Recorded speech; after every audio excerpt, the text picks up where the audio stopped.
আচ্ছা কচি, হ্যাঁ। তুই রক্ত রিপোর্ট করেছিলে? হ্যাঁ, রক্ত রিপোর্ট করিয়েছি তো। রিপোর্ট কি বলেছে? ডাক্তার বলেছে আমার রক্তে ফুচকা টক জল কম হচ্ছে। এই সব টকের প্রয়োজন। ডাক্তার বাবু, হ্যাঁ। তোমার সাথে তোমার নার্সিংহোম তোমার স্বামীর অপারেশন করে নিয়ে গেলাম, হ্যাঁ। কেন এখন এমন হলো তোমার বলতে হবে। আগে বলো। আচ্ছা বাবু মেয়েছিলে, বলো, আগে বলো। ডাক্তার তুমি না আমি? তুমি? আমি তো। হ্যাঁ। আমাকে দেখতে দাও। তা তুমি ডাক্তারকে রাগাচ্ছ কেন? হ্যাঁ। ডাক্তাররা ভগবানকে কখনো রাগাতেনি। কেন গো? ভগবান রেগে গেলে ডাক্তারের কাছে পাঠাবে, হ্যাঁ। আর ডাক্তার রেগে গেলে ভগবানের কাছে পাঠিয়ে দেবে। দেখলি মা কচি টনটনে গে। হ্যাঁ, ওই জন্য তো আমি বাবা থেকে মা হতে চলেছি। বিয়ে সম্মানের ব্যাপার। হ্যাঁ, ক্যামেরা হচ্ছে। আচ্ছা কচি, হ্যাঁ। তোমার তোমার পায়খানা কেমন?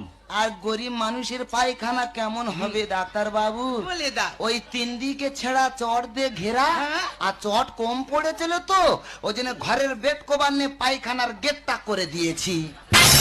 আচ্ছা কচি, হ্যাঁ। তুই রক্ত রিপোর্ট করেছিলে? হ্যাঁ, রক্ত রিপোর্ট